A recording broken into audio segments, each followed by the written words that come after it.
Okay, good morning, everybody. This is a joint hearing of the House and Senate Judiciary Committee. We're here today to hear from law enforcement leaders of the different agencies that were involved in the incident that happened on March 11th in South Burlington. And so in order for us as legislators to make good policies, whether it's about this issue or any other issue, we all have to be well informed. And there are understandably many questions and concerns about what happened on March 11th. And the purpose of this hearing is to hear what the leadership from these different agencies have to say about their involvement. There's also been a lot of requests from private citizens to have their voices heard. And we will be holding another public hearing in the near future. We don't have a date set in stone yet, hoping within the next 1 to 2 weeks, but we are planning to have it scheduled for after 5 p.m.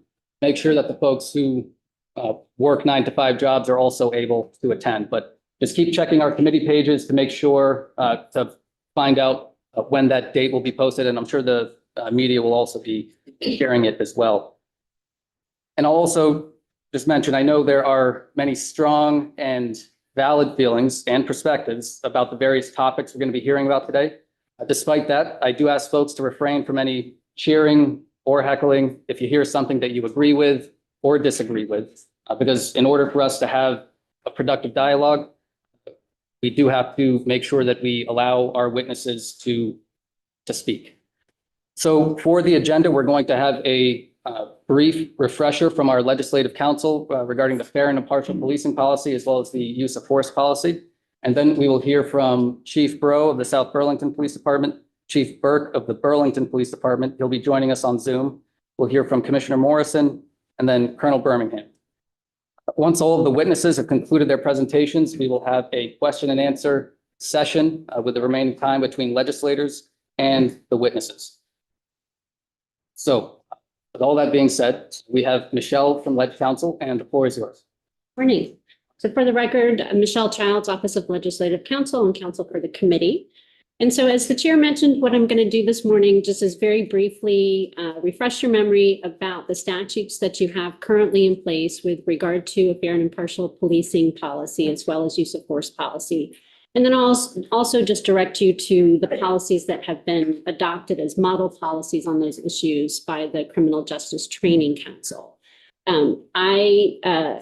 I'm going to point out a few provisions within those policies, but I didn't draft those policies. I don't work with those policies. And so I think if you want to dig a little deeper into interpretation of those policies, I would suggest that you have someone from the council appear before you and they can talk a little more in depth about those. But this is just to kind of get you oriented a little bit. So if it's okay, I'm going to go ahead and share my screen since there's a lot of folks in here. Also, I believe that all of these documents are posted on the committee's webpage under this hearing.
Now? Yes.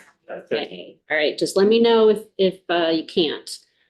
So we're looking at section 2366. It was adopted by the General Assembly in 2012, so it has been around for quite a while. There've been a number of amendments throughout the years. but I'm just going to go through the existing language.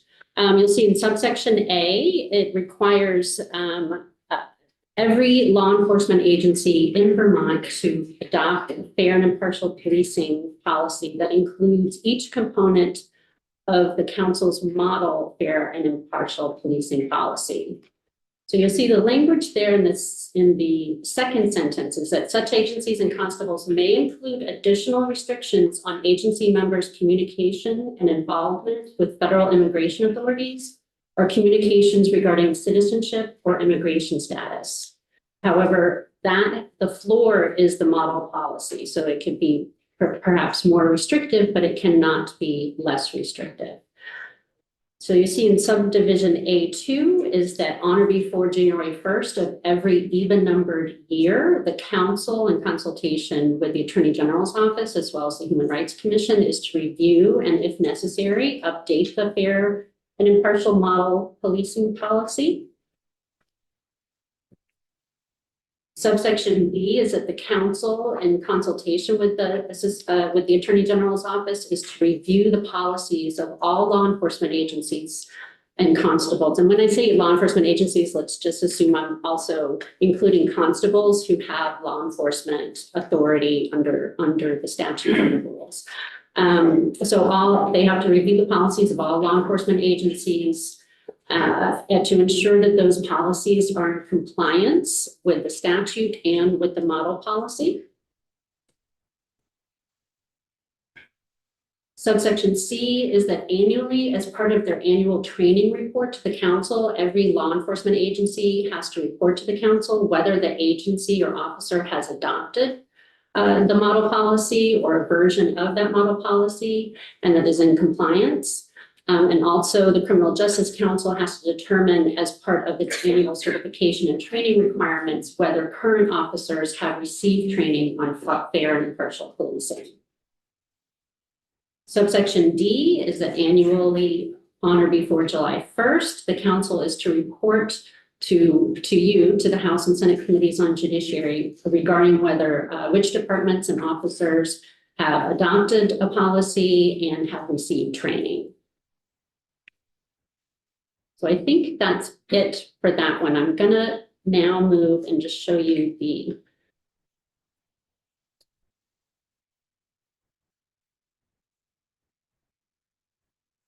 policy.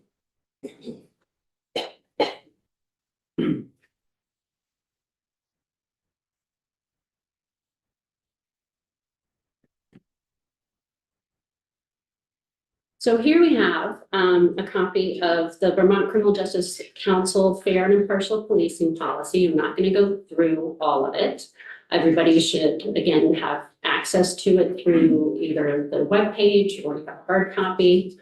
And I'm going to show a few things to you.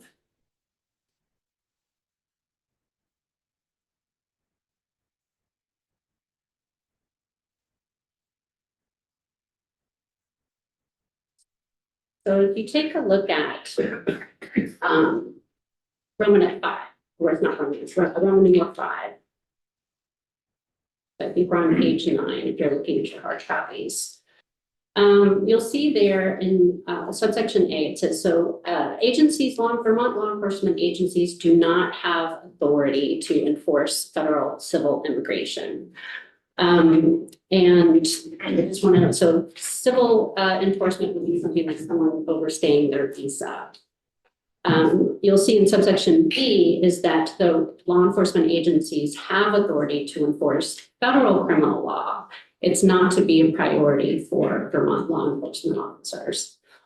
You'll see in that second sentence, accordingly, agencies should not make warrantless arrests, detain individuals, facilitate the detention of individuals, or otherwise expend resources investigating or enforcing unlawful entry or unlawful re-entry cases unless the actions are 1, necessary to ensure public safety or officer safety, or 2, integral to the investigation of criminal offenses unrelated to immigration law.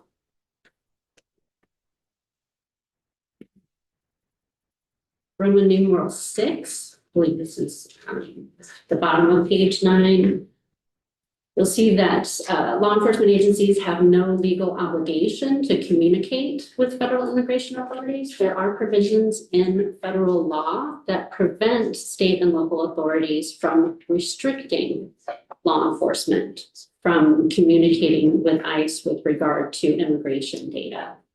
So, but a prohibition on restriction is not the same as an obligation to compel, right? And so there's, you always see the language, however, two federal statutes provide that local and state agencies may not prevent or restrict employees from communicating with federal entities.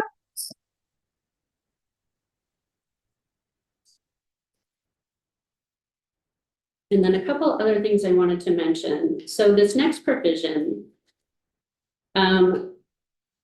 says that, so this is in the case of a law enforcement officer in Vermont having custody of a particular individual, but I did kind of want to highlight some of this language.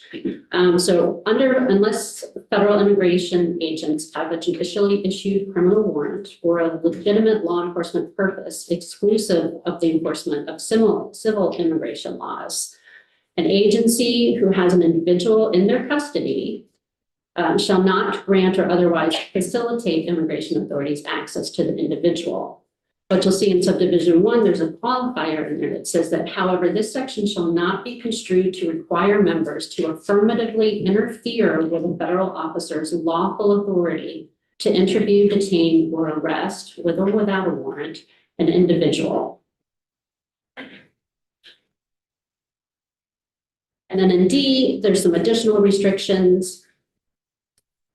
And I just wanted to highlight subdivision 9, which is restriction on accepting requests by federal immigration authorities to support or assist in civil immigration enforcement. So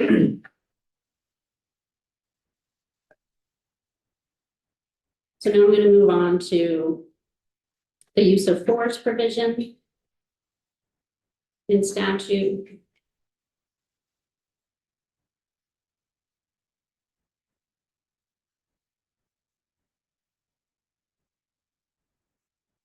So this is also in Title 20 in public safety under the chapter for the Criminal Justice Training Council. So section 2368, standards for law enforcement use of force. General Assembly adopted this in 2020.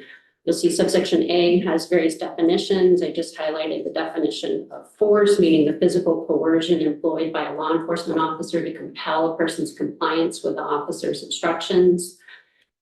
And then you have some provisions under subsection B around use of force. And I think 1 and 2 are probably most applicable to what you're discussing today. So whether the decision by a law enforcement officer to use force was objectively reasonable shall be evaluated from the perspective of a reasonable officer in the same situation based on the totality of the circumstances.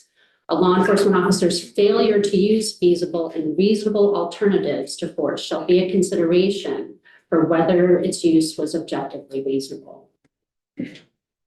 Subdivision 2 is that a law enforcement officer shall use only the force objectively reasonable, necessary, and proportional to effect an arrest, to prevent an escape, or to overcome resistance of a person the officer has a reasonable cause to believe has committed a crime or to achieve any other lawful law enforcement objective.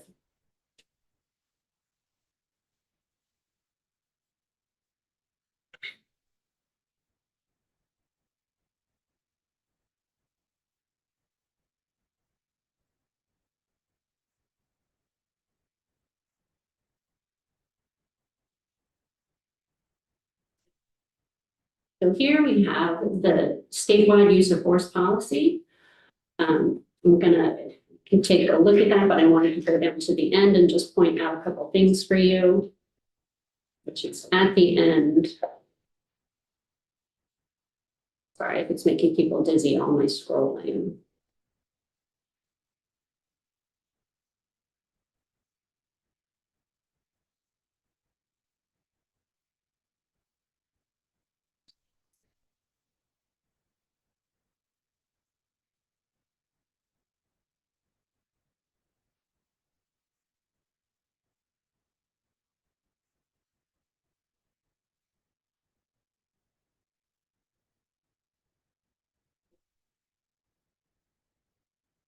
Here, just wanted to notice section 7 for you, and this is a requirement that whenever an officer uses force beyond compliance use of handcuffs, they are required to complete a use of force report and identify all relevant supporting documentation such as recordings, witness statements, et cetera, within 72 hours.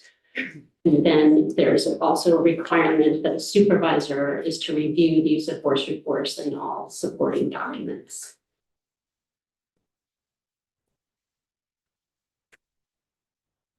So that's what I have, a little review, and I'll be here for the rest of the hearing and happy to help you navigate some of this at a later time. Thank you very much, Michelle. So next up, we have Chief Bro from the South Burlington Police Department.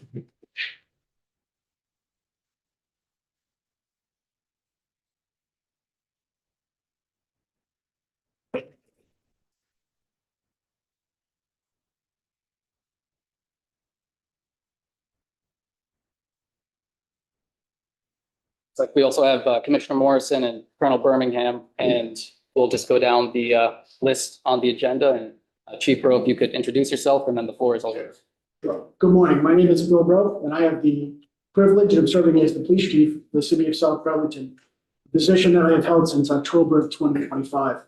Before joining the South Burlington Police Department, I served for over 26 years with the city of Dover, New Hampshire, where I served as chief for the last 7 years there. I thank you for the opportunity this morning to address the joint session of House and Senate Judiciary Committee. I, like my colleagues before you here today, and the men and women of law enforcement throughout Vermont, have devoted my professional career to ensuring the safety of others. Our commitment to ensuring public safety does not waver, nor is it based upon ideology, public opinion, or viral video. For me, it's simple: to protect people from violence and harm while upholding the rights of individuals and enforcing the law. Last Wednesday was a very challenging day for the city of South Burlington and for law enforcement throughout Vermont.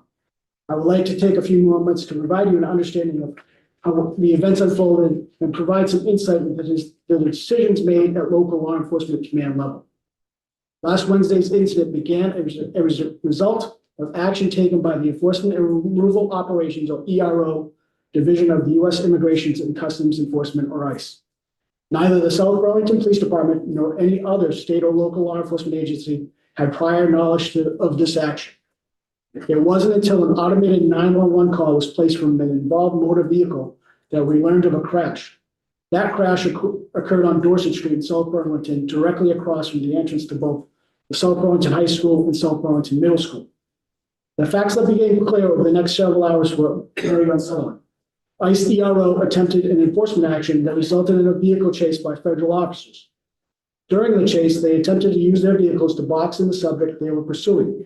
This resulted in several vehicle collisions and the subject they were attempting to detain running into a residence. As events unfolded, I learned that ICE had initially been seeking an individual on an administrative warrant.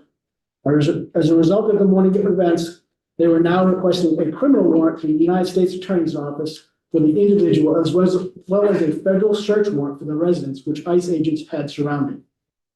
I was informed by the on-site ICE ERO supervisor that additional agents from New York and New Hampshire were on their way to South Burlington.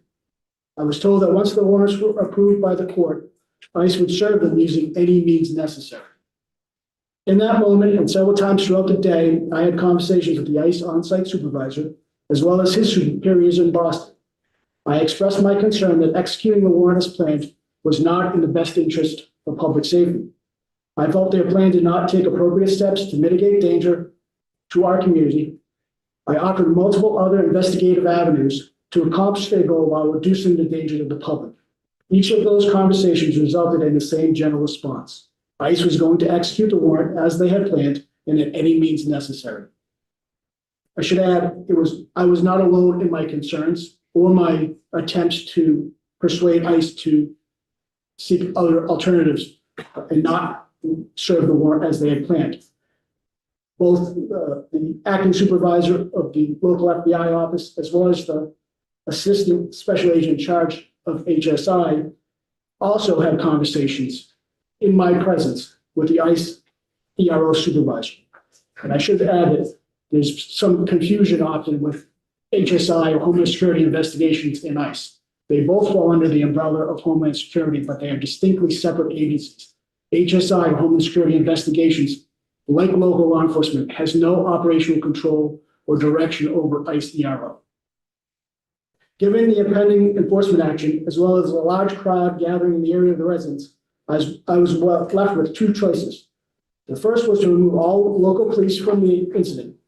I feared this would result in a heightened level of force by the 20 to 25 out-of-state ICE agents against growing crowds. That force, although likely legally justified, could be avoided. ICE SWAT deploying flashbangs, tear gas, and pepper balls later in the day validated this fear. My second option was to increase the local police response in an attempt to keep the peace. This would possibly limit the need for force by agents, work to ensure agent safety from protesters, and work to ensure people have the ability to peacefully exercise their rights to protest. Placing the safety of the community as my primary concern, I chose to increase local police response. As the potential for violence was significant, our rule became very clear: to help prevent conflict between federal agents and protesters. An incident of this magnitude and potential of violence is simply beyond the ability of any one police agency. I was left with no option but to seek assistance from the Vermont State Police, the Burlington Police Department, as well as other local police agencies. I am incredibly grateful for the assistance of the Vermont State Police and the Burlington Police Department. There's no doubt that their assistance prevented significant serious bodily injury and even death. Working under a unified command, plans and contingencies were developed and thought through, all of which had one common goal: keeping the community as safe as possible. As federal agents executed the warrant, local police officers and troopers moved into the area in an attempt to keep the peace and ensure the safety of all present. This includes members of the crowd and federal law enforcement, which was not an easy task. In order to create separation between the protesters and federal agents, it became necessary for officers and troopers to use physical force to move non-compliant individuals. Although a complete review of the events in its entirety and reviews of every use of force incident are underway, I'm confident this time the force used by troopers and officers was in response to actions of those present. As much as we needed to ensure that we highlight all misconduct by law enforcement, it is imperative that we acknowledge there were some in the crowd whose actions were far beyond peaceful protest or even civil disobedience. There were people in the crowd that assaulted officers, threw objects at officers, fired pyrotechnics at officers, damaged and attacked occupied law enforcement vehicles, and obstructed agents from leaving the scene. We cannot accept violence perpetrated against law enforcement to go without acknowledgement. I believe that as leaders, we have an obligation to ensure that our officers follow policy, procedure, and the law, and that we also have an obligation to publicly condemn the violent actions of some of those present. Remaining silent on this point or characterizing the entire event as a peaceful protest or protection would be irresponsible and an acknowledgement that violence against the police was justified. As the execution of the search warrant concluded, all law enforcement personnel began clearing the area. One ICE vehicle, however, occupied by a single agent, became surrounded by rioters. Despite my demands that federal agents abandon the vehicle and retrieve it later, and even as a plan was being put in motion for troopers to safely remove the agent from the area, ICE, without providing any notification, sent their tactical team, which had already left the area, back to recover the vehicle. Again, this was a unilateral decision ICE made that was not communicated to us. During that process, federal agents deployed flashbang devices and chemical agents to disperse the crowd. When the last ICE vehicle was cleared from the scene, rioters turned their aggression towards troopers. The actions of both ICE and violent protesters placed our police officers and troopers in an incredibly challenging position. However, state and local law enforcement executed their public safety mission with incredible restraint and professionalism. As a police leader, I am committed to reviewing the actions of law enforcement and believe now more than ever we must uphold the high standard that Vermonters deserve of their police. I'm committed to ensuring that we find ways to learn and improve from this incident, and that as communities, we can work to peacefully express our differences. The events of March 11 have greatly impacted our department, our community, eroded trust in public safety, and left many feeling unsafe. I am here today to help restore that trust in public safety and the trust in local and state police. We remain unequivocally steadfast in our commitment to protecting all Vermonters. Thank you. Thank you. Next up, we have Chief Burke, who is in the Zoom. Good morning. Can you hear me? Morning, yes, we can hear you. Please introduce yourself and the floor is yours. Certainly, first of all, I just apologize for my casual appearance. I'm on the last day of a vacation that was obviously poorly planned in terms of timing. But my name is Sean Burke, and I currently serve as the interim chief of police in the city of Burlington. I've spent 32 years serving as a Vermont police officer, the last 10 of which have been in executive roles with the Burlington and South Burlington Police Department. I would like to thank you all for the invitation to testify before this joint session of the House and Senate Judiciary Committees. My colleague, Chief Bro, has provided a detailed overview of the events which unfolded on March 11, 2026 on Dorset Street in the city of South Burlington. Prior to this incident, our agencies had been communicating, along with the Vermont State Police, with one another about our ability to manage a surge ICE operation, knowing that it was more of a question of when and not if ICE would begin to focus on Vermont.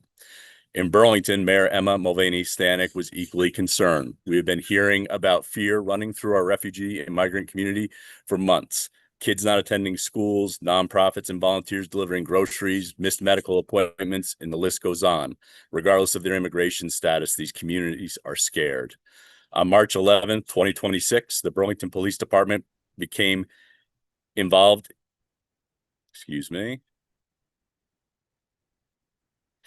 in the Dorset Street operation when the South Burlington Police Department requested mutual aid. The City of South Burlington team showed strong leadership in developing a plan focused on public safety and constitutional policing. If this plan had not been developed and operationalized, I feel strongly that the outcomes would have been much worse.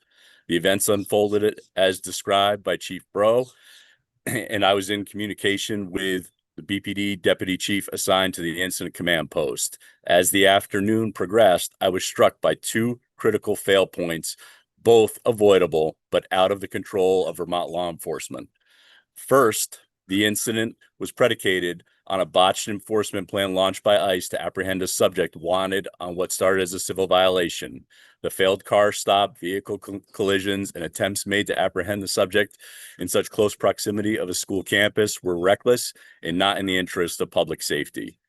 Further, had the ICE agents actually ever positively identified the subject they sought and allegedly pursued to the Dorset Street address, there's an exception to the search warrant rule that they could have used to efficiently enter the house and apprehend this subject. Instead, the agents opted to create a high-profile and dangerously close perimeter, which eventually drew the attention of the public and activist community. The agents persisted and sought a criminal warrant in the U.S. District Court in Burlington. The FBI joined and launched a criminal investigation into the purported assault on the agents, rooted in the initial failed attempt to stop the subject.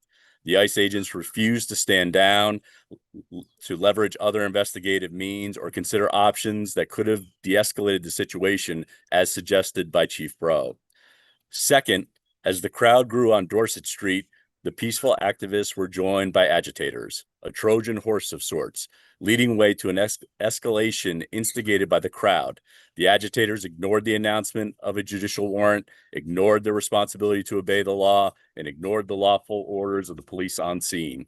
The escalation of the crowd led to violence, and officers were assaulted and hindered throughout the judicially approved operation. This behavior was not activism, it was criminal and cannot be tolerated. Collectively, we need to name both of these areas of failure for what they are and reckon with the fact that we cannot control either group without greater accountability. Greater accountability from the federal government on their agency, and greater accountability from the criminal legal system to address the violent agitators who cloak themselves as activists. The Burlington Police Department is currently reviewing our role. One moment, Chief Burke. Certainly. Folks, I get it, but we have to let the chief say what he wants to say. We will be asking questions. So please allow the chief to speak his piece. Thank you. Please continue, Chief. The Burlington Police Department is currently reviewing our role in this incident to include the force employed by officers. Our officers showed tremendous restraint and professionalism overall, and I know that their actions on March 11th helped in keeping people safe. The Burlington Police Department works very hard to be a self-assessing and self-correcting agency. We have a strong legacy of relationship-based policing, progressive response models, and de-escalation at all levels of response.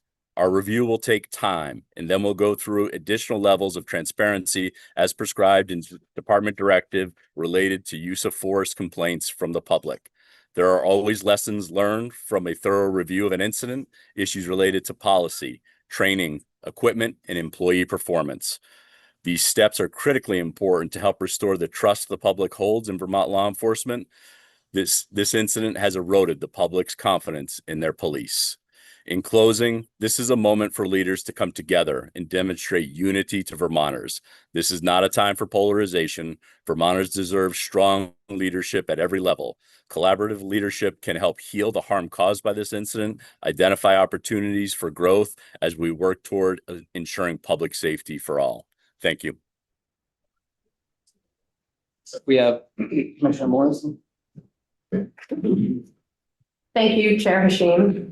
Good morning. My name is Jennifer Morrison. I'm the Commissioner of Public Safety. And the Vermont State Police is one of the divisions within the department that I oversee. I've been in leadership roles at DPS since 2020 and have been the commissioner for about 4 years. Prior to that, I spent over 28 years in municipal policing. 23 of those, plus 23 and a half of those, were at Burlington Police Department, where I gained significant experience in crowd control and protest management. I also served for 5 years as the chief of police in Colchester. While I'm speaking to you today as the Commissioner of Public Safety, please don't forget that I'm also a longtime Vermonter, a person deeply invested in the health and prosperity of this state, its people, and its visitors. I care greatly about creating and maintaining safe communities. My remarks today address important components of the Department of Public Safety's response to the protest in South Burlington on March 11th. I'm going to talk about the Vermont State Police Internal Affairs Policy, the Fair and Impartial Policing Policy, law enforcement identification and the use of face coverings, public safety planning, and protesting. I want to start by answering the question that I've heard come up. How do we hold troopers accountable? In my role as commissioner, I am responsible for imposing discipline for trooper misconduct. This process is called internal affairs and is governed by statute. This process is robust, thorough, and has been in place for more than 40 years. The internal affairs process includes a dedicated investigator, a lieutenant, who investigates misconduct allegations and reports directly to me outside of the chain of command. This investigator is receiving any citizen complaints regarding the incident on March 11th and reviewing them. She will also be tasked with independently reviewing this incident to determine if any policy violations or misconduct have occurred. Under our statutes, the State Police Advisory Commission also advises me on misconduct allegations and discipline. This group is composed of appointed members of the community from across Vermont who will be a valuable resource as we review the events of March 11th. At the end of any internal affairs investigation, governed by our policies and statutes, I determine whether to pursue discipline against individual troopers based on the facts of each case. Any internal affairs investigation that may occur related to this incident will take time, but will be thorough and will be based on the facts. The fact pattern of what occurred on March 11th is aided by the hours of body-worn camera footage that was recorded that day. That footage is being reviewed even as we speak. Today, the Colonel and I will discuss our understanding of some facts of this event based only on our preliminary review. There is much more work that we are doing to evaluate the facts of this event. That work will include, as I said, a review of all the body-worn camera footage. I have not made any final judgments about this event, nor have I prejudged whether any trooper has violated any policy. I will follow our in-depth evaluation of the facts of this event wherever they lead in the normal course of our internal affairs process. I am committed to impartially reviewing this event after a full understanding of all the facts, and I will fulfill my duty to investigate any allegations of misconduct against members of the Vermont State Police and impose discipline for misconduct as appropriate, governed by our policies and statute. I'm turning my attention now to the fair and impartial policing policy. There has been a lot of discussion about the applicability of the fair and impartial policing policy to this incident. I was personally involved in the development of the statewide fair and impartial policing policy more than 16 years ago. I was a lieutenant at the Burlington Police at the time, and we had a fair and impartial policing policy for many years. I recall sitting in the offices of Migrant Justice on North Winooski Avenue, working on what became the first statewide policy. This policy was created to prevent police officers from inquiring about people's immigration status during routine law enforcement encounters, such as vehicle stops, collection of victim and witness statements, and investigation of crimes. The development of the FIP policy never contemplated prohibiting police officers from exercising their public caretaking function or maintaining a safe environment for all at mass gatherings or protests. Like other state and local law enforcement agencies in Vermont, the Vermont State Police does not enforce federal immigration law. However, the Vermont State Police does have a public safety responsibility to respond to protests and other events when the situation may escalate and result in violence. This responsibility to respond remains even if a protest is at the site of federal law enforcement activity, including federal immigration enforcement activity. The Vermont State Police responded to the scene on March 11 in response to a call for assistance by the South Burlington Police Department. The South Burlington Police was seeking assistance to maintain public safety at a protest. The circumstances that developed that day, the federal agents' stated determination to enter the residence with a judicial warrant, regardless of whether or not the Vermont State Police were present, and the protesters' physical position of blocking the entrance to the residence, created a significant and easily foreseeable public safety risk that we simply could not ignore. Federal agents were going to get to the door and execute the warrant with or without our presence.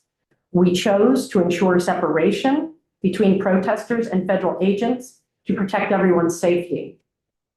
This public safety risk was the basis of the actions taken by the Vermont State Police on March 11th.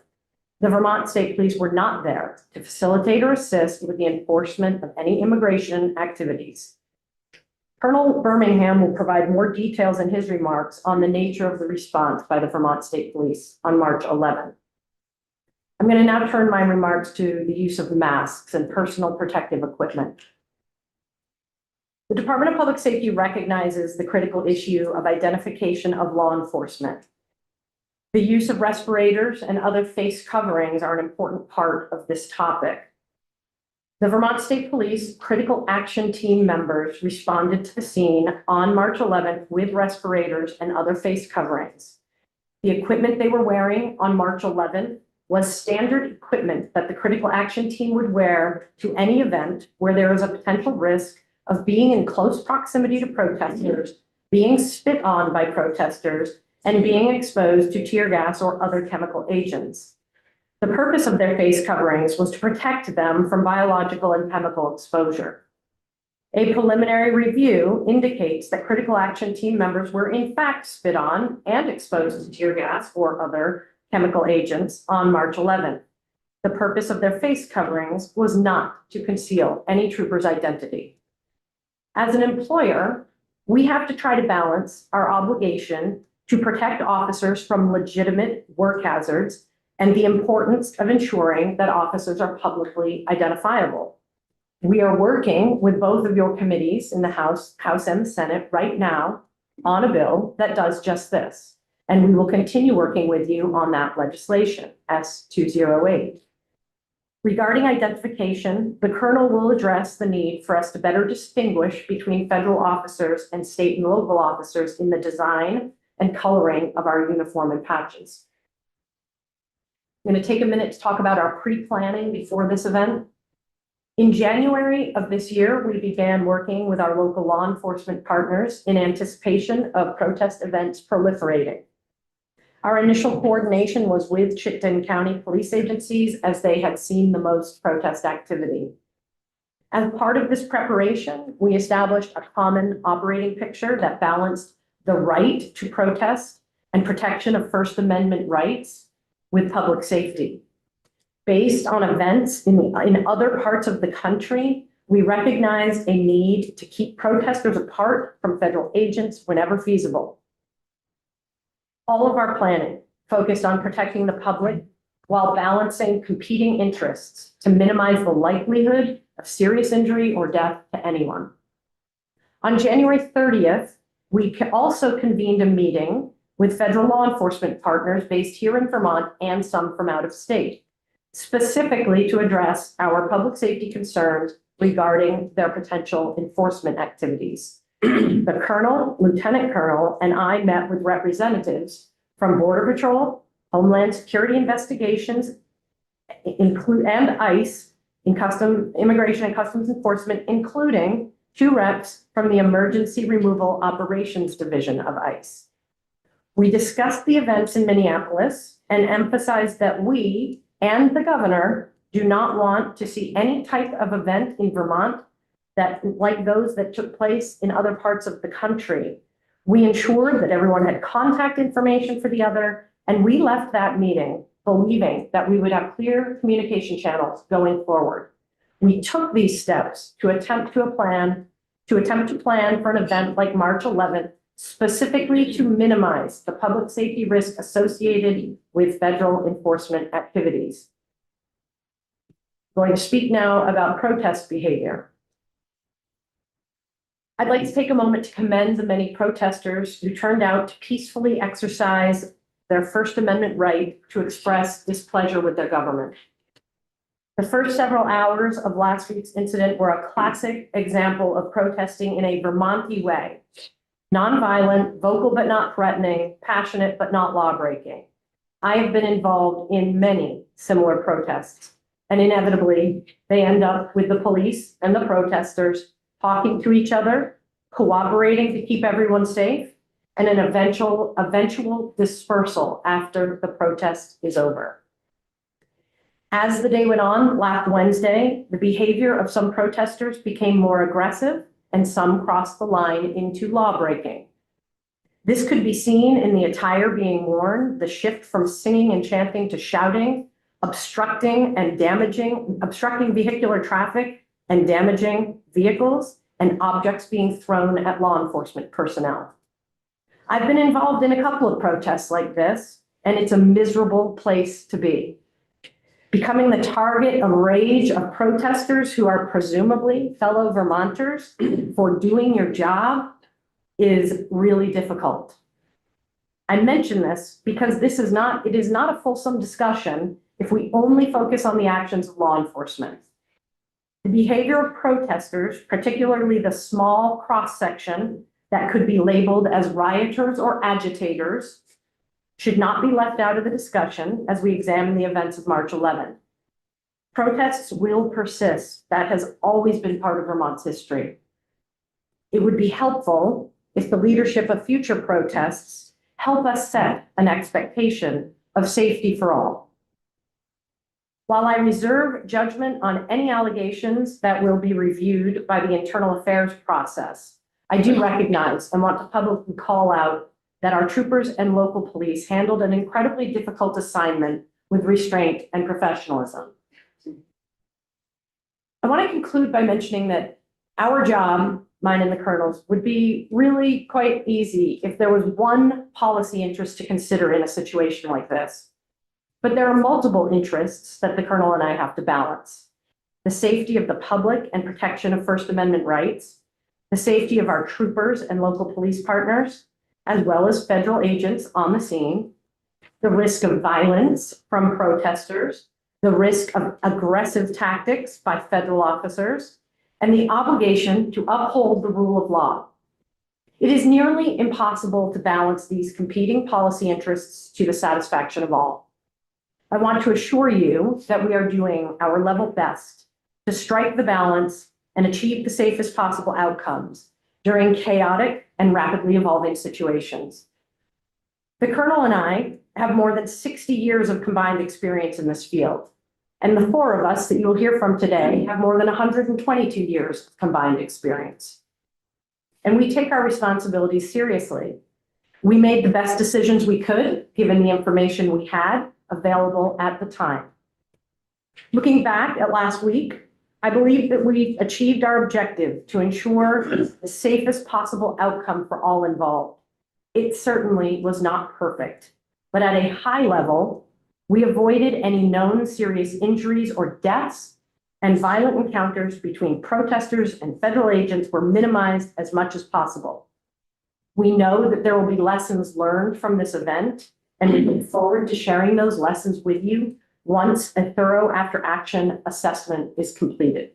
Thank you. And I'll turn it over to the Colonel.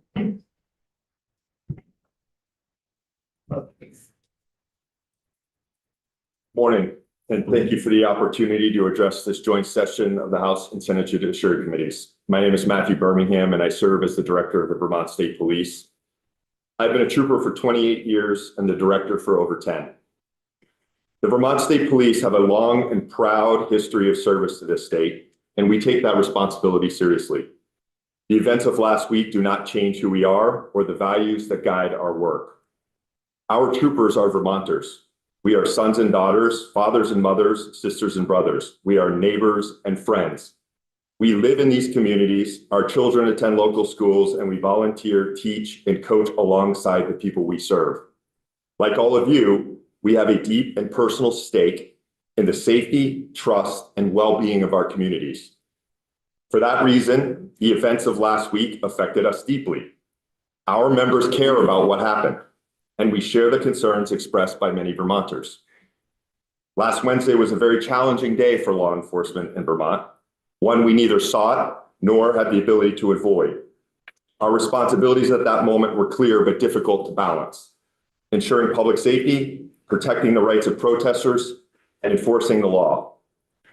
When those responsibilities converge in a rapidly evolving situation, events are not always orderly. In those moments, actions can appear messy and are sometimes misunderstood. Because there's been significant public interest and concern, it is important to begin with the facts. I will walk the committees through what we have learned so far in our initial assessment. I want to be clear about how this incident began. The initial law enforcement action was taken unilaterally by the Enforcement and Removal Operations, or ERO, division of the U.S. Immigration and Customs Enforcement, ICE. No state or local law enforcement agency in Vermont had prior knowledge of this operation until after the motor vehicle crash that occurred on Dorset Street. The Vermont State Police responded to the scene only after the South Burlington Police Department requested additional resources to help maintain public safety as a crowd gathered at the location targeted by federal authorities. Initial information received by VSP commanders indicated that a federal operation had resulted in the ramming of federal vehicles, and a suspect had fled and was inside a residence on Dorset Street. We also learned from the South Burlington Police that people had gathered to protest the federal action, and it was clear that the incident was escalating rapidly. Our role was to help maintain order and public safety. Later that afternoon, federal officials informed state and local law enforcement that they were seeking a federal criminal warrant and intended to execute it that day. A federal judge in Vermont subsequently authorized the warrant. State and local agencies coordinated with federal officials to ensure officer and public safety during the execution of the warrant and to minimize disruptions to the surrounding community, including nearby schools. The basis for our action was the need to ensure public safety and officer safety. It became very clear that the potential for violence was significant, and our role was to help prevent conflict between federal agents and protesters. The federal agents were determined to execute the warrant despite our warning about clashing with protesters. They advised us that they had chemical munitions and less lethal weapons at their disposal, and they planned to use force if necessary to execute the warrant. Throughout the day, the crowd grew and shifted in demeanor, as you heard. Our commanders noted that they had been peaceful most of the day, but as time passed, individuals within the crowd began to become more confrontational with law enforcement. As federal agents moved to execute the warrant, they instructed the assembled crowd to disperse. When the crowd did not comply, federal authorities made it clear that they possessed a lawful warrant and would execute it with or without our presence. Given the clashes that have occurred recently across the country in similar situations, it was evident that our presence was necessary to help ensure the safety of everyone involved. While performing this role, troopers encountered physical resistance, including being pushed, struck in the head, and spit on. Troopers also reported that members of the crowd threw objects at them and blocked law enforcement vehicles. BSP personnel present included uniformed troopers and critical action team, or CAT members, all clearly identified as state police and equipped with activated body cameras. CAT members are specially trained to manage large groups of people. They wore masks to protect themselves from biological and chemical exposure, not to conceal their identities. Other troopers present were unmasked and clearly identified with name tags. According to our initial review, troopers' use of force was focused on physically moving non-compliant individuals when necessary to create separation between the protesters and federal agents. Protesters were located at and near the entrance to the residence where federal agents planned to execute their judicial warrant. Separating protesters from federal agents therefore brought troopers right up to the entrance of the residence. However, troopers did not assist with the execution of the warrant. They did not break down the door, search the residence in any way, or take anyone into custody from inside the residence. 3 individuals were cited by the state police on disorderly conduct charges in connection with the incident. As the operation concluded, law enforcement left the area. However, federal agents returned to recover one of their vehicles despite our commanders advising them to recover it later using a tow truck. They made the decision to recover their vehicle on their own and without our knowledge. During that process, federal agents deployed flashbang devices and chemical agents to disperse the remaining crowd. State police members themselves were also exposed to flashbangs and chemical agents. Other than crowd control tactics, troopers used a single deployment of irritant spray after a person broke a window and attempted to enter an occupied BSP vehicle. One trooper sustained an eye injury during the incident and was treated and released from a hospital. He was unable to return to work for 6 days. I want to emphasize that the Vermont State Police were not involved in the investigation that led to this warrant, nor in the decision to execute it. Obtaining accurate information from ICE throughout the entire incident was challenging for our commanders. We did not know the name of the individual or their immigration status for many hours. What we did know was that federal agents were investigating an incident in which a federal law enforcement officer's vehicle was rammed during an attempt to detain a suspect. BSP was called to assist when clashes between federal agents and protesters outstripped local law enforcement's ability to ensure public safety. Our presence that day was solely to help maintain public safety while federal agents carried out a court-ordered warrant.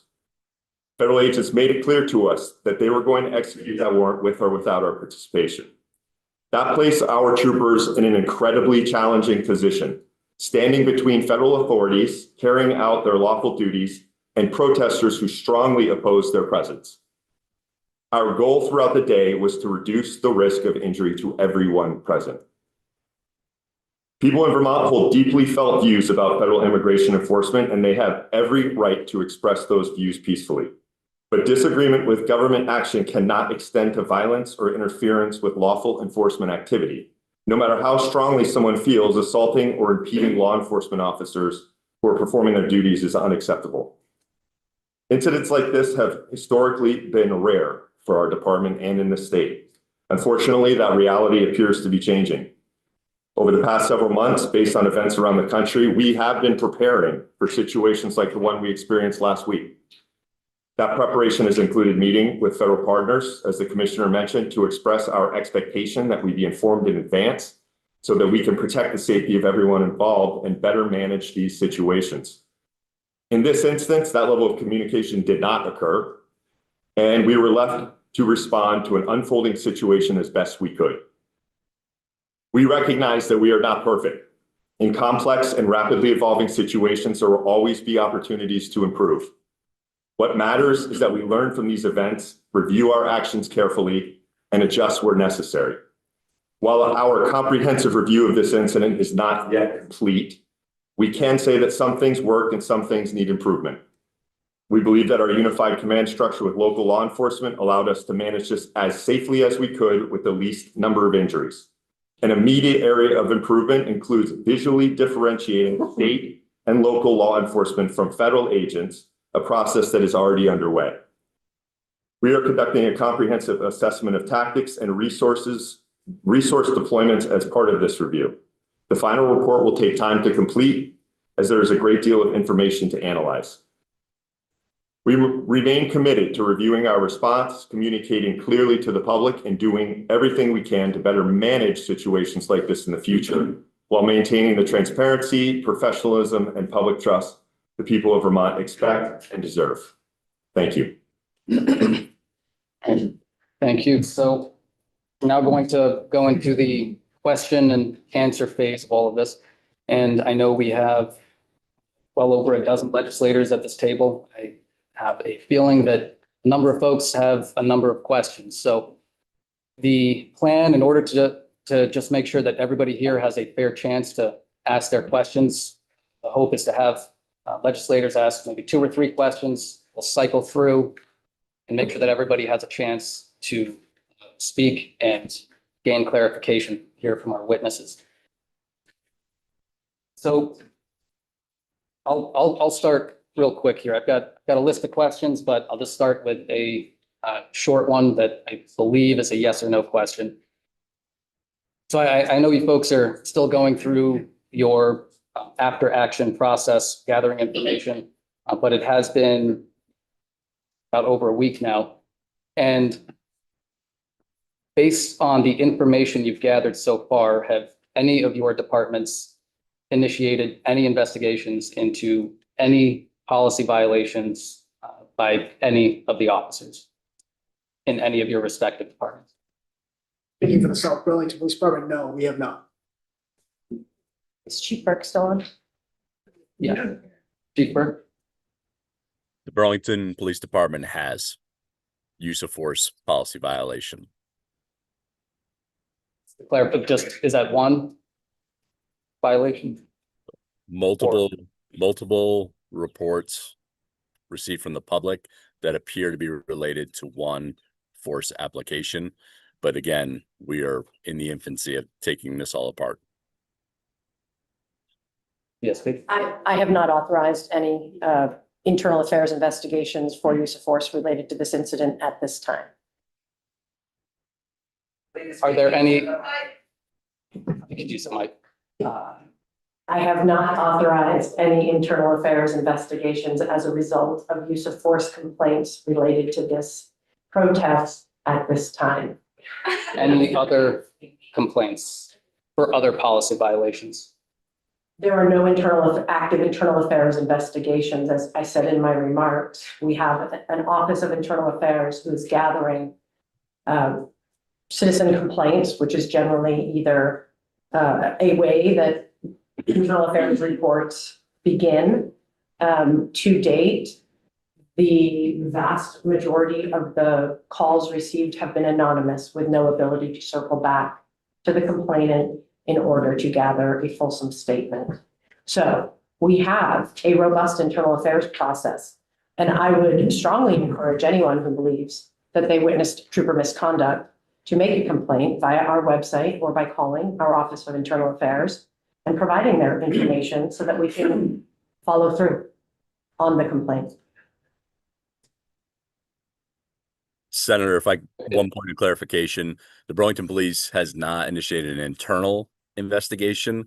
We have a very rigorous department directive that has been agreed upon with our police commission in accordance with the mandates in our state model internal affairs policy. And there are 3 different tiers of investigation. We have advanced our inquiry to what is known or identified in our directive as a supervisory review. It is not an internal affairs investigation as of today. So folks, if you do have a question, just raise your hand or capture my attention somehow. Representative Malone. Yes, thank you very much for being here, and sorry about the very tough position you folks were put into. But so I have a question. It's from both our statute related to use of force and it's in the policy, specifically section 5 of the policy is a duty to intervene, that all officers have an affirmative duty to intervene whenever they witness an other officer using a chokehold or using excessive force. When it's an other officer, would that include a federal officer as well? Yes, it would. And how is that? I mean, that's got to be, I would assume, a very tough situation if it's other federal law enforcement. How do you figure out if there's excessive force that requires intervention? I mean, if you could play that out, I'm trying to figure that. It's hard to do so sitting here without knowing all of the facts and circumstances of the specific incident. The statute and the policy that you're referring to, I'm quite confident were in response to incidents around the country where an officer was kneeling on a detainee's neck and otherwise engaging in chokeholds, as you described. I can't remember what year it was that we worked on this, but it might have been 2020, 2021. 21. And in the contemplation of that policy, it was made explicit that if you witness that behavior that is clearly an unapproved tactic, that officers have a duty to intervene and move that person off their neck or otherwise not put them in a chokehold that is not necessary. Right. So the statute specifically says intervention if there's a chokehold, but the policy seems to expand that to or using excessive force. And I mean, how would you evaluate beyond a chokehold that excessive force is being used and there should be intervention? And I know it's got to be, I would assume, fairly clear cut when you're in any officer, but particularly if you're dealing with federal officer as well. But I mean, how would you determine if it's not a chokehold, but it could be another situation? I mean, this is a hypothetical. Yeah, I guess. We're trying to be responsive to your question, but it's a little bit challenging in that the same way you would respond to anything, you evaluate the totality of the circumstance and take the appropriate action that you're trained to take. So I don't know how to answer your question other than I'm not going to assume that you're leading us in a certain direction. No, I guess I'm not. I'm just trying to understand a situation where I know our use of force, we look at totality of the circumstances. And just on March 11th, it seemed the totality of the circumstances, at least towards the end, was a very aggressive federal agents who it then eventually led to use of flashbangs. Whether that was excessive force or not, could be, I suppose. So it's like, I'm just trying to understand for future, and when is it appropriate for our state law enforcement to intervene if there's a federal agent who are exercising something that, process that we think is wrong? I mean, I'm just trying to, for a future event, let me put it this way. Let me ask a slightly different question. Is how can you be looking, or will you be looking into when there can be actual intervention as opposed to just actually trying to keep protesters away from federal ICE agents? That will be part of our review of the incident. So I'll leave it at that. That will be part of the review of the incident. I just need to clarify, though, that us thinking something is excessive based on our training. Right. Does not necessarily mean that the federal government believes that an action or a tactic is excessive when they have lawful presence and they have a lawful objective that they're trying to obtain. That the fact that we don't agree with it and don't prioritize it the way they do, that's a really tricky calculus that you're trying to throw us into. Right, and that's exactly. And I think, let's leave it that will be part of our after action. And that is exactly that's the point that I'm trying to, the friction is I'm trying to just really understand that a little bit better. I appreciate that. Thank you. And I think it's important, two points. Federal agents are operating under a whole different use of force policy and directive. I think what you're getting at, and I don't want to speak for you, but there's clearly a difference between what's excessive and what's avoidable. And for going back to this incident, understanding that they would use force, and I said earlier, depending on the circumstances, may very well have been legally justified, but in my opinion, very, very avoidable. So the use of flashbangs, the use of things like that, although completely avoidable, were likely not excessive, even though they are not something that the South Burlington Police Department would do or would authorize. But again, we are working under two different sets of rules, and without really drilling into individual circumstances surrounding something, I think most officers know excessive when they see it, but it's very difficult to identify without having a full picture and all of the facts and circumstances. And just to be clear, the federal agents, our use of force policies do not apply to the federal agents. Correct. Okay, thank you. Thank you for being here. Senator, I'm having a hard time hearing. There's a lot of talk behind me. Okay, it's hard to hear in both directions. Thank you. Thanks. We'll use it. Thank you. Thank you all for being here. Can you hear me now? You have to pull it really close. Hello? Sure.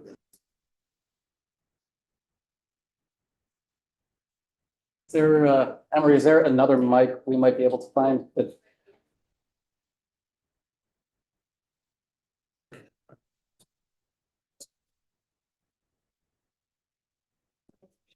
Okay.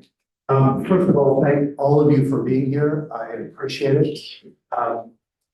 Many of you, several of you use the word accountability, and I want to start there.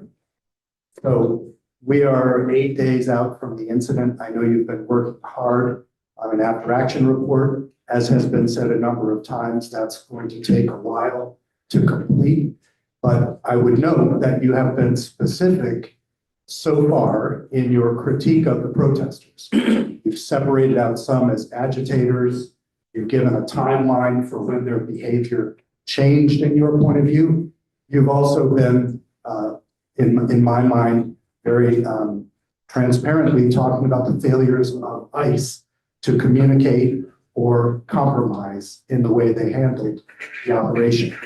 I think that's all great. It's what we expect of you in reviewing your own force actions as well. But when you're speaking of your own forces actions, you said only that they are professional and restrained and that they are accountable. But we haven't yet heard, other than color of windbreakers, which is no one's fault, we haven't heard a hint of any behavior that could have been different, although you said that after action reports seek that purposefully. So I'll just ask you all directly, is there anything you can offer us in terms of, after 8 days of contemplation, reviewing videos, etc., in advance of the after action report, is there anything you can offer us today that you feel you could have done better or that needs accountability, to use your own term? And maybe we could start with Burlington PD. Thank you for that question, Senator. There's nothing further that I can offer at this stage, but I would like to highlight a couple of things. So the Burlington police on scene did have to make 4 arrests of folks. And this is typical of how Vermont police operate in the field, where we have to identify probable cause for a charge, figure out the arrest status of the person, take appropriate action, and move on. And we've done so in that regard. And that's why I have greater clarity on what Vermont criminal statutes were violated by those that immerse themselves in the activist community. The internal process always takes time. We have similar frustrations when the Attorney General has to review lethal force applications. Those take extraordinarily long time, have extraordinarily long timetables, and that is equally frustrating for us. But I promise you that the city of Burlington, our police department, will work through our investigative process. We have additional steps, layers for transparency that will involve the mayor's office and the police commission, and we will identify any missteps of policy committed by any of our employees that were on scene in South Burlington and take the appropriate action necessary. Maybe South Burlington? Sure. As far as officer misconduct, I am, internal initial review of all use of force by South Burlington police officers has been conducted, none of which have determined that any of our officers violated policy or used excessive force in any way. I can say that definitively. We are, like our other partners here, we are continually our complete review, and I'm sure there will be many things, being president of the Emergency Operations Center, being in direct control of this operation. There's plenty of things and ways we could have done better communication between agencies, all kinds of issues that could be addressed to ensure that the next time we respond, we are responding with less issues of communication one of the things we didn't think about was body cameras and how long the batteries last in a body camera, and that you can't just replace a battery in a body camera. It's assigned to an individual officer. So we are looking at ways to, if something like this should happen again, where officers are out for an extended period of time, that we can have a process in place that we're not trying to develop in the moment to replace body cameras to ensure that we have continual video recordings of incidents. That's just an example. There's a whole host of those things. And like Chief Burke said, we are reviewing those and those things are going to take time. I am also in the process of using body cam footage, really developing hoping to develop a minute by minute timeframe for the entire day. So we can truly learn as a profession and see where the different failure points were. And if I could, just PSP. Senator, thanks for the question. It's too premature to draw any conclusions until this review is done. We're going through many, many hours of video. We have two processes really for the state police. We have what the commissioner referred to as our internal affairs process, which includes all misconduct. And then we have the after action review, which includes things such as tactics and how we deploy resources and how they're utilized. And it's premature for us to draw any conclusions, but that will all be included in the report in terms of what we did and what we could have done better, but we're not there yet. Thank you. And my last question would be regarding masks.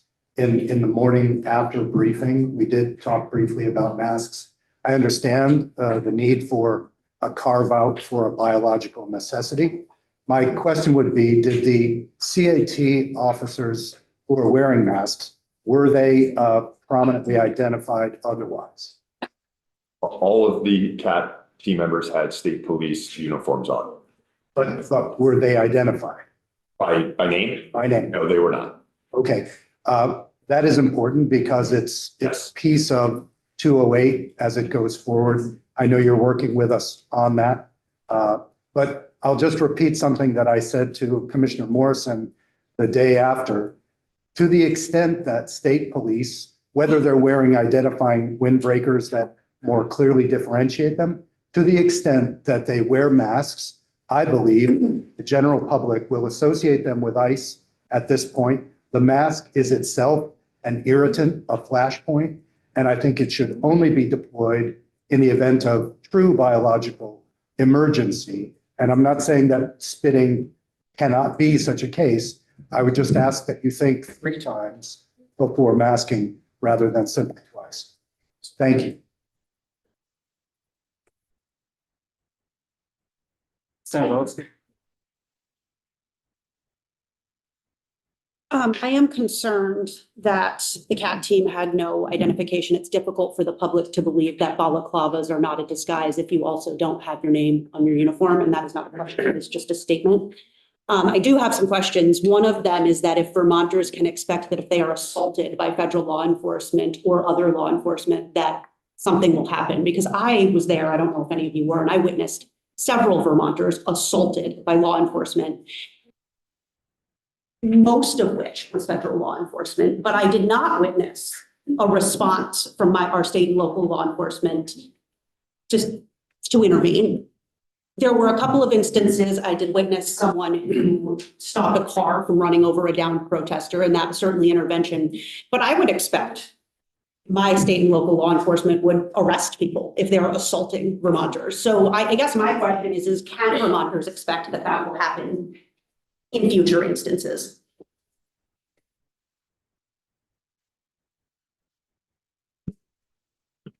That's the impossible situation that we're in, Senator, is trying to balance the federal action against citizens. They had the legal authority to execute the warrant.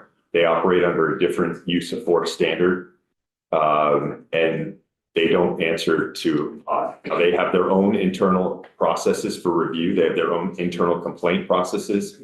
The United States Attorney is an avenue that can investigate them. The FBI is an avenue that can investigate. So I would suggest that if there were complaints of that nature, that people who have those allegations contact the U.S. Attorney's Office and the FBI and their Office of Inspector General and file those complaints. On the ground, these are judgment calls made by law enforcement officers, whether something, and we've covered this, is excessive or illegal. And it gets very blurry and very complicated when you're pitting two different law enforcement groups against each other. Okay, so Vermonters should not expect that law enforcement may be arrested for assaulting people.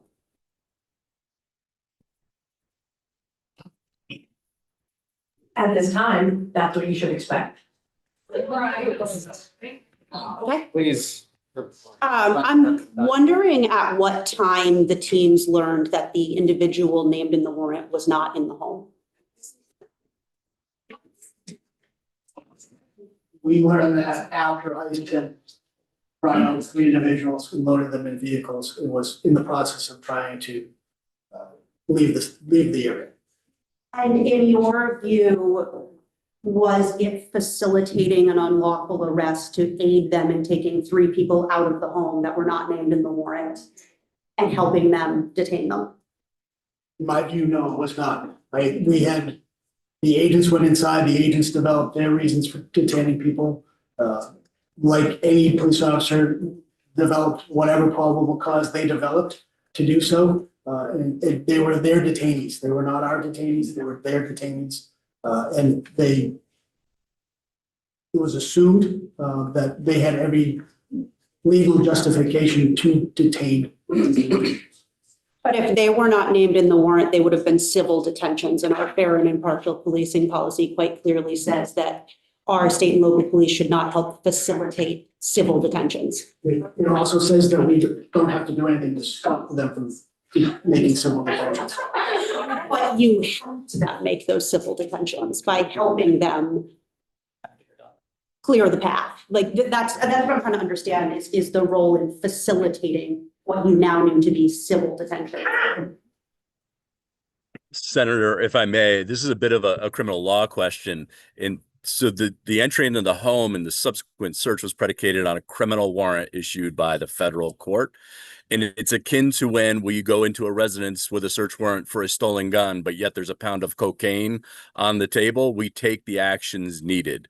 So the actions of Vermont law enforcement in South Burlington aided in the execution of a criminal warrant. Once the agents were in there, they still have their lawful authority to do what they need to do, and no obligation whatsoever to say, we don't have our person in here, but we do have 3 other people that we're going to take out. So it wasn't until, like Chief Bro said, hours later that we had learned that they didn't get the target of their investigation. But 3 is different than 1, and there was only 1 person named in the criminal warrant. So it would have been pretty clear that civil arrests were happening. That Vermont law enforcement then facilitated to continue by aiding them in getting in the car and holding the door open to put them in the car. I don't agree with that because we don't know what information that they are privy to. And we've cited countless examples of the lack of communication. In fact, I will call it for what it is. They do not care to inform us about what authority they're switching between. And when we think about how the fair and impartial policing policy was engineered, it wasn't for any situation that even remotely comes close to this. It's more related to when Vermont law enforcement could have potentially, stopped a person for a traffic violation. And we were not going to inquire as to their immigration status. These are worlds apart. And in my assessment, really, this is not a violation whatsoever of the fair and impartial policing policy. There was conversation earlier about aggressive behavior from protesters. There was also conversation about aggressive tactics from federal agents. And I'm wondering if you can describe further if the escalation that happened later in the evening, because as far as I understand, throughout almost the entirety of the day, it was a peaceful gathering. Did this become more chaotic in response to the increased amount of law enforcement or the increased tactics from law enforcement? I would say it happened a few times during the day that anytime any federal agents changed, a number of federal agents changed. It went early today around noontime, 2 additional federal agents arrived and there was a flare up in the crowd. Federal agents had to deploy pepper spray. And that's because of that first round of violence or potential violence between protesters and agents. That was the reason I decided to close down the street in front of the residents. So I would say the crowd demeanor definitely became more agitated and violent once anytime there was an influx of agents. Now, of course, that happened right before the warrant was served. And understanding that and predicting that, we made a command level decision to have troopers and police officers specifically there when that was about to happen. Because had we not been there, I am certain that, as they told me numerous times during the day, they would have served that warrant with any means necessary, which would have included a much more heightened level of force. Again, the same force we saw when they were simply trying to recover a vehicle later in the evening. We would have seen that at the time the warrant was attempted to be served. I am certain that the presence of local police and troopers stopped unnecessary and avoidable violence from happening.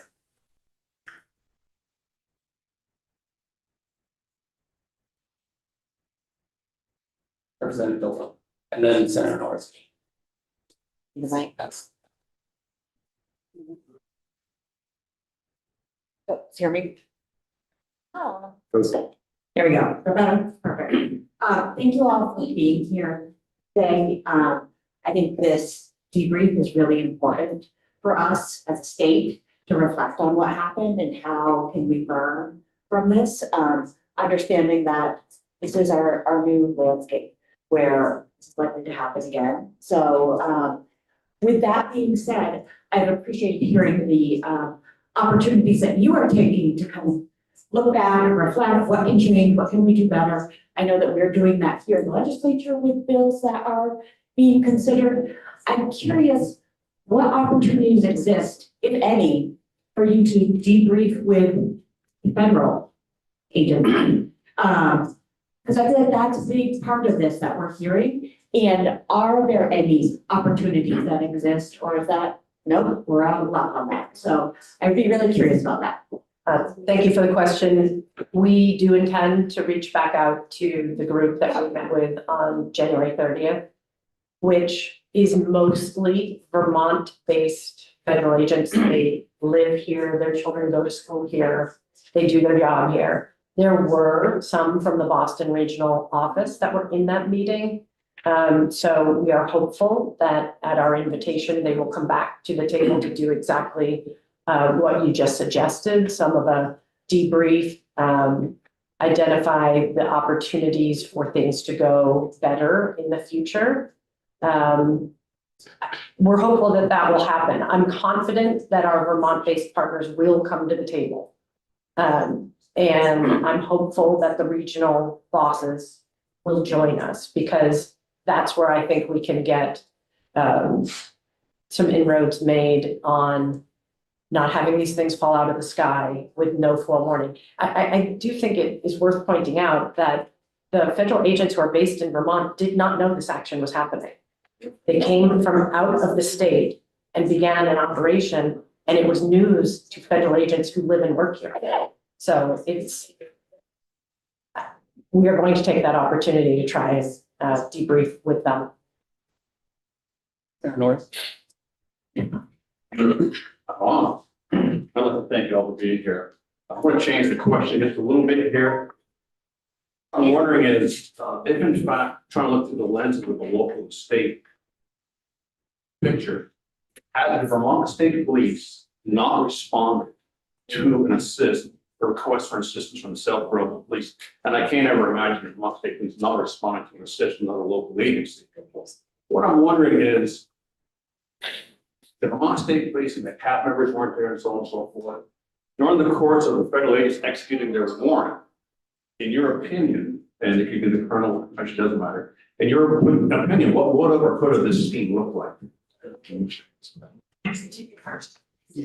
Ali, as the one who requested the assistance of both Vermont State Police and Burlington Police, as well as others, my fear is exactly what we saw later in the night, that ICE was going to serve that warrant with the 20 to 25 agents, greatly outnumbered by a crowd, and they would have used a much more aggressive tactic and much more force to do so. To include, and I'm not being over dramatic, I think it doesn't take much imagination to see how potential deadly force could have been used by agents. A crowd of 200 to 300 people, all it would take is an agent believing somebody was reaching for his gun, things that we've seen throughout the country, and it quickly turned from, pepper spray to firearms being discharged. And I believed in my role as the chief of police for the city of South Burlington, public safety was paramount, and that's why I called the state police and the Burlington police. And without them, we would have absolutely seen, there's no doubt in my mind, we would have seen much more violence and including potential loss of life. I'll take that then. Representative Larson. Probably not. There. Thank you. Thank you for being here. I want to say first, and not, maybe this is more for our chairs, that I'm feeling a little bit limited in my ability to ask questions, because we've only heard from law enforcement. We haven't heard from folks who were there. So I feel a little bit like I don't have all the information to ask the questions I have. I don't want to put you all on the spot based on assumptions and inferences. So I won't ask. There are questions I have that I feel I shouldn't ask because I wasn't there. I don't have firsthand accounts, and I'd love to have some of those firsthand accounts and opportunity to hear from people at some point. I do have a couple questions about the warrant that kind of takes this off. So you just keep going because I'm really consistency with which.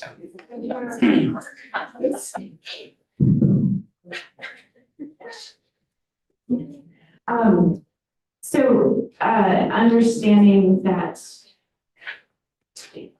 you all were separate, completely separate, this was a federal action and a criminal warrant sought by federal officials. But just for my understanding and hopefully to help folks understand better, can you say a little bit about the warrant that was sought and issued, the criminal warrant? The event, the day didn't start with a criminal warrant, and then there was a switch to a federal agent seeking a criminal warrant. What was that warrant for? Do you know? what I was told by the supervisor on site for ICE was that initially they were applying for 2 criminal warrants for the same individual. One was for illegal reentry into the United States as a criminal offense federally, as well as for assaults on federal officers. The United States Attorney's Office, based on the conversations between ICE and the U.S. Attorney's Office, did not move that warrant forward for the assault on police officers. They wanted that further investigated by FBI, and FBI is still currently investigating the underlying assault related to the motor vehicle collision for against the agents. They also applied for a federal search warrant to enter and search the residence. And was that warrant granted? Yes, To enter and search? yes, it was. Okay, so then one other question I have, and this is following up a little bit on Representative Malone's question and Senator Kelsey about a duty to intervene. One of the few firsthand accounts that I have heard is from a fellow state rep who was there. And she shared with me that at some point, folks who were present became aware that the person whose name was on the warrant was definitely not in the house.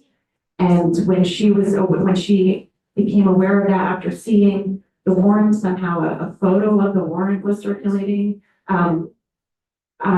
she asked who she should speak to, who might be in charge. She was told to look from VSP. She was told to look for someone with a gold lanyard on their hat.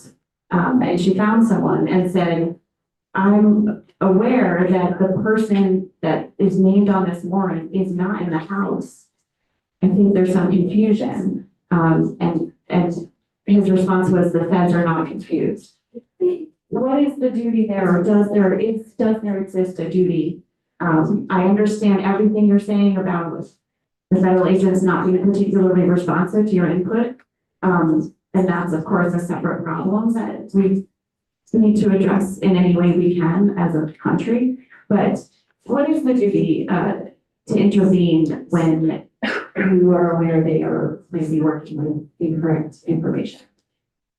I think it's important to understand the process that has to happen to obtain a search warrant or arrest warrant. A probable cause affidavit has to be written and then reviewed by the United States Attorney's Office, and then ultimately reviewed and either approved or denied by a United States District Court judge. So there was probable cause based on that review that the individual was in the residence. I think it would be naive of us to assume that if just because a member of the crowd told law enforcement that the person isn't in there, that they wouldn't then, they would just assume and take that for as, a fact. They have an obligation, they have probable cause to believe the person is in the home.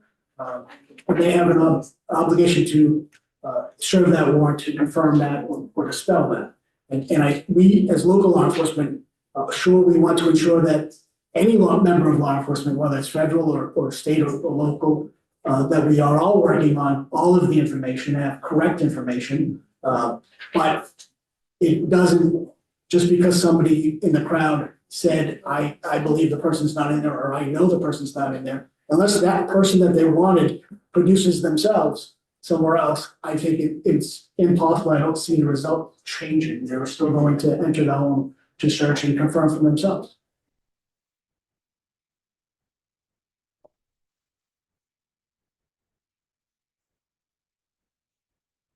So just a quick response. Thank you, Representative. And then I'm going to also hand it over to Senator Hosty after this. I fully agree. We do need to make sure that we hear from the public. So just a little bit of context as to how this hearing came about. At least on the Senate side, literally the evening of March 11th, there were conversations within our caucus saying, first thing tomorrow morning, we need to have all law enforcement in our committee to hear from them.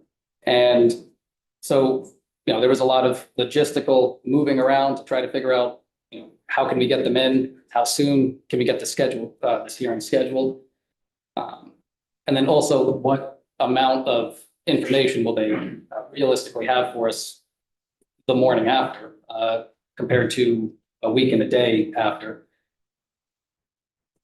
Regardless, I wanted to make sure that both committees have an opportunity to hear from law enforcement, but also have the opportunity to hear from the public. And so, as I had mentioned at the beginning, and I think folks may have come in and out, the public has come in and out since I've said this, but we are going to have a public hearing where where private citizens can come and share what they observed. And we're planning to schedule that. We don't have the exact date yet. I'm still working with Representative Lone, but definitely planning to have it scheduled at 5 p.m. so that we can make sure that people who work 9-to-5 jobs are also able to be here. And so I guess just another little public announcement. If you are curious about that public hearing, please just keep double checking the legislative website and our committee pages. And that date will get posted in the near future. And that will, again, just be for private citizens to come and testify to us. Okay, Senator Host. Thank you. I'm wondering what steps were taken by state and local law enforcement to protect the safety of the people in the home that were not named in the warrant. Namely, I'm wondering if there was any assistance from Vermont State Police in getting the young child out of the house.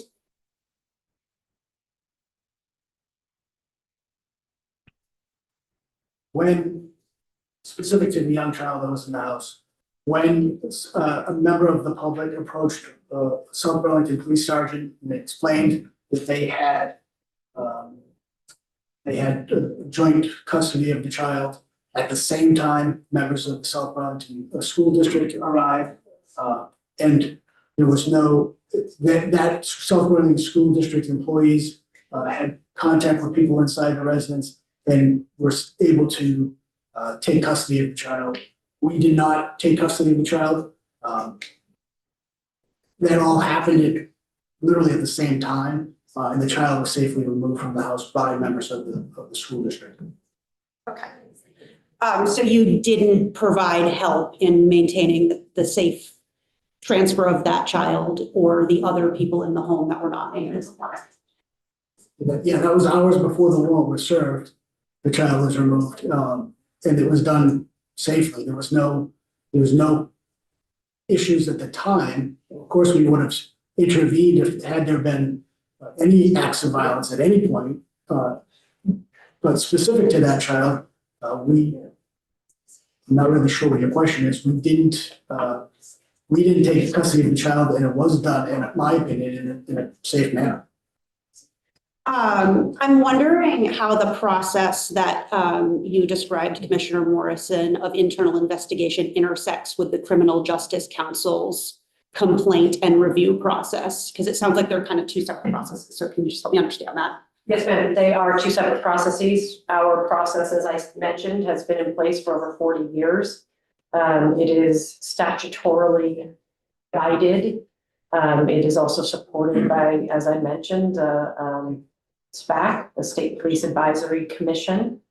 When we make findings in an internal affairs investigation, if we make a finding of misconduct, and we have them categorized in different category A, B, C, we immediately report those findings to the Criminal Justice Council, and they have a subcommittee of the council that reviews findings of misconduct or policy violations, and they decide if they are going to take that up as a matter that should come before their subcommittee or the council. And the council has the ability to take action on their own related to that, to a misconduct. Okay, thank you.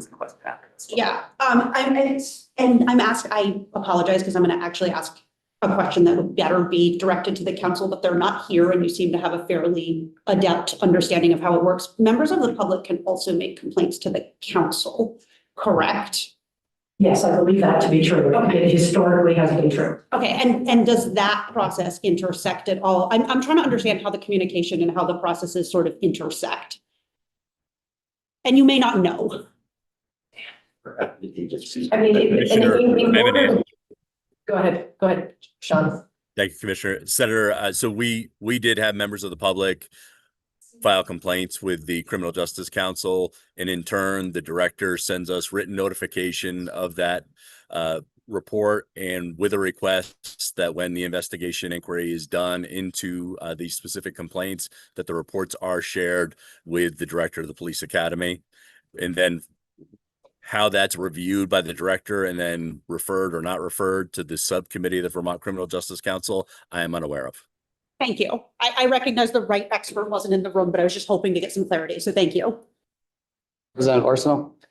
One more that I neglected to ask before. I think Commissioner Morrison, you mentioned the preparation work that's been done for anticipating protests, and I think you might. I'm not sure. Were you talking specifically about preparation that's been done in light of recent events, or more generally for keeping the public safe in a case of protests? I think I understood your question. I can ask it. But my comments today were specific to the preparation we have made since the situation and events in Minneapolis occurred. And we wanted to ensure that we had proper communication.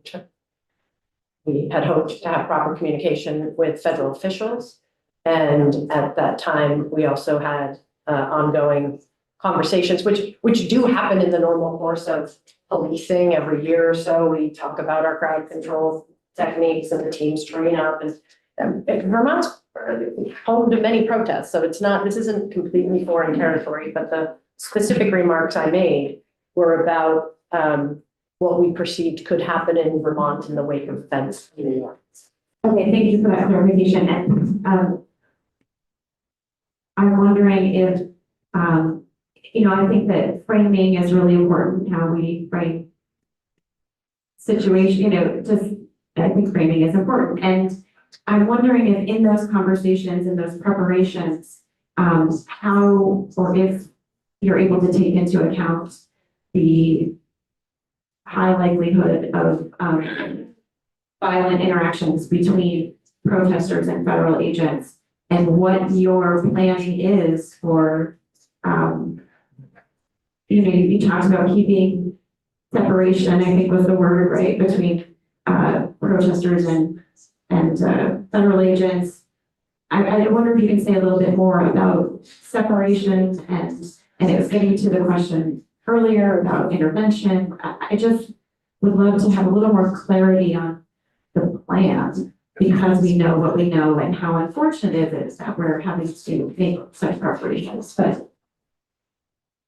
what does that look like in their preparations to keep?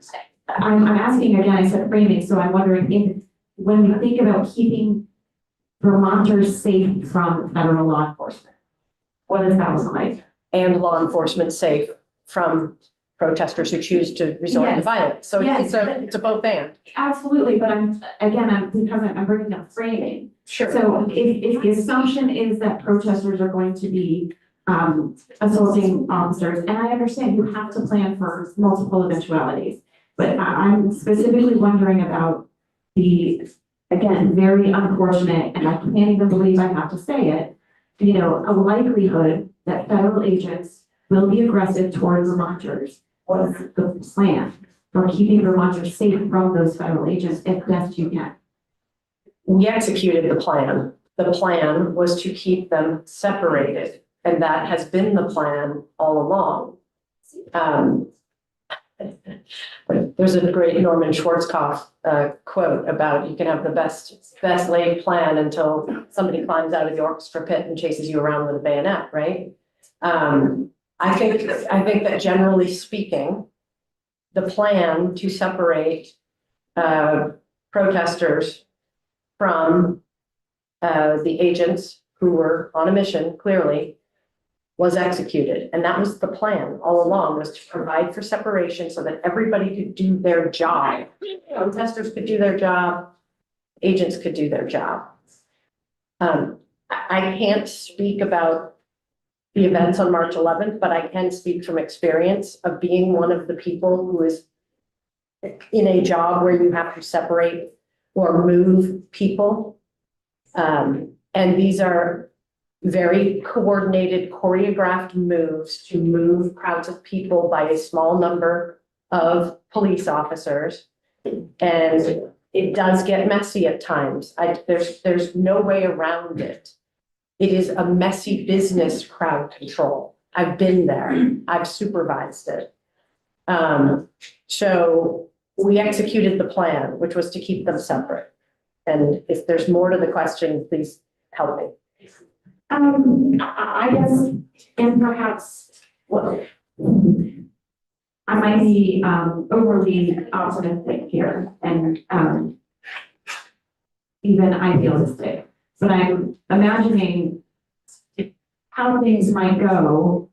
And maybe this is the reestablishment of trust that you all are talking about, but you know, how things might go differently if this happens in the future or something similar.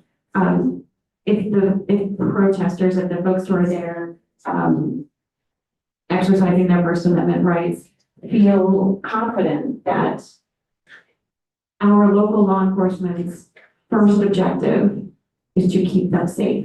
And that may be already the case. That I am not challenging that, but I maybe am looking for an opportunity or trying to create an opportunity for you to share that if that is the first objective. Because I think as you're American citizens, you know as well as any of us how scary it is to feel like under attack by your federal government and these law enforcement agents of the federal government who seem to have no care for the American people and the harm they're causing. And it's scary.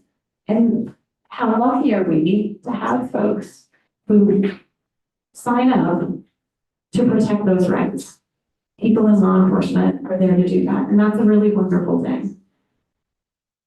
I'm really hoping that we can establish, not just here in this moment, but you know, through multiple efforts, an understanding that Vermont law enforcement is here to protect Vermonters. It sounds silly to say it, it should be understood, but because of the situation we find ourselves in. You are correct. We are here to protect Vermonters, and that's what we attempted to do last week. I can tell you the state police is we've been planning aggressively since the events in Minneapolis to try and come up with a way to thread the needle on this. And the plan is to separate at this point, because if federal law enforcement has legal process and a legal right to do what they're doing, we can't stop them. And I think that people ask us that question all the time, well, why did you stop them? We don't have that authority.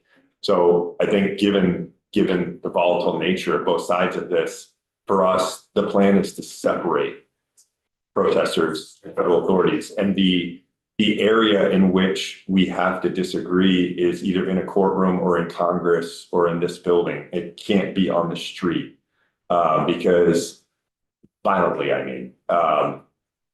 Because if they have a legal right to be doing it, you may not agree with it. Well, I'll just say that right now, but we don't have the authority to stop them. So but that's my point. What if they don't have a legal right to do what they're doing? that's a very good question, and I don't have an answer for you. And so I think that the federal government has a responsibility to answer that question. But in that moment in time, in order to keep people safe, which is our role, our best approach is to separate. Representative Goodnow. Thank you, Rep. Goodnow, Brad Brew. Thank you very much for being here. My question is, I'm not sure who to direct this at. We're going to learn a lot more information, lessons, things that can be done differently in the future. How can we ensure that that information, those lessons, those changes in policy or procedure are communicated across the state to other local municipalities so that we can ensure that another action happens and it doesn't happen in Burlington or South Burlington, that all of that information and are conveyed to that community? We anticipate that the after action review in this circumstance would be made public. Certainly, we will share it with our colleagues at the Vermont Police Academy that develop training curriculum around most of these intersecting topics. And we also tend to share information like this through associations. The Vermont Association of Chiefs of Police involves all of the chiefs across the state. Likewise, the sheriffs have an association. So there are definitely avenues to quickly and effectively share the information. I can't direct them to uptake the information. We can share it. That's really what we can do. And we can encourage the folks who create training curricula to incorporate the key takeaways. Ask me that.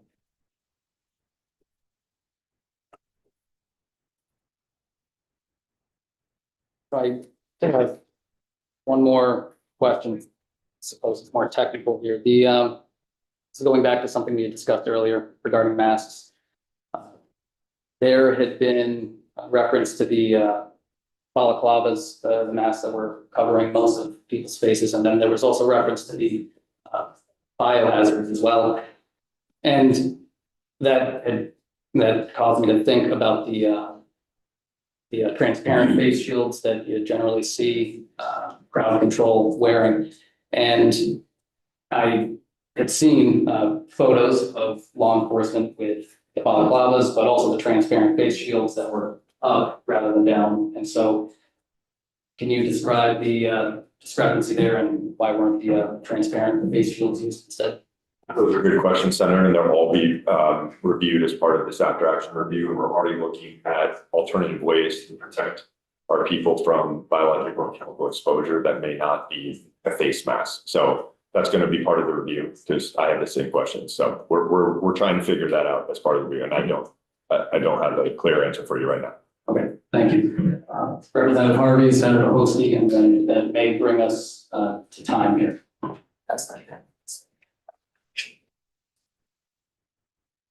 Thank you. There we go. Thank you very much, Chair and Chief. And usually I don't need a microphone to enunciate, and Commissioner knows that about me. I first want to echo the thanks of everyone on the dais that has thanked you all for being here and taking the time to come before us, because I think this is a really important and critical conversation that we're having in real time before the media and certainly the community, which I really thank you for that. I want to take that thanks a step further and thank all of you, your departments, the men and women in uniform for their service to the state and keeping our community safe. Because without all of you, the First Amendment and all the others really don't matter if we don't have the ability to exercise those. And I want to thank you, Commissioner, for your comments yesterday in the governor's press conference, because I do think that the distinction that you made with the three different policy lenses of the first priority being the protesters being able to exercise their First Amendment to protect other men and women in uniform, and then thirdly, to make sure that federal law enforcement were protected in the crowd, to exercise the warrant. I want to come back to, I think, I want to go back to a question that Senator Norris had asked of the chief, and I do think that we don't have to imagine what the situation could have looked like if your departments were not on scene protecting protesters, because we saw that happen in Minneapolis and Minnesota. And I think had you not responded in the way that you had, we would be here on the stage addressing a very different concern and a very, very tragic incident. And again, to the chief's point, a potential loss of life. And so one of the questions I have, there's been a lot of distinction about, how much authority does Vermont State Police have, or do they not have, when federal law enforcement is responding to a scene. And I'm curious, in my research and preparation for this committee here, and I came across an interesting nuance, Vermont State Police General Order D7. And I'm curious and one of the distinctions is that while it does restrict participation in civil immigration enforcement, it does not prohibit assistance in criminal federal law enforcement actions under a valid warrant. And so I'm just wondering if you can, I feel like the point has been asked, but I'm wondering if you can kind of hone in on, what your responsibilities were in that moment.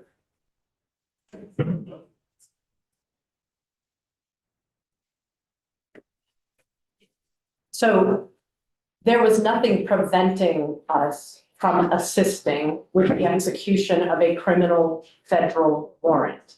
There was nothing preventing us from doing that. We made the choice not to be involved in the actions of the ICE agents.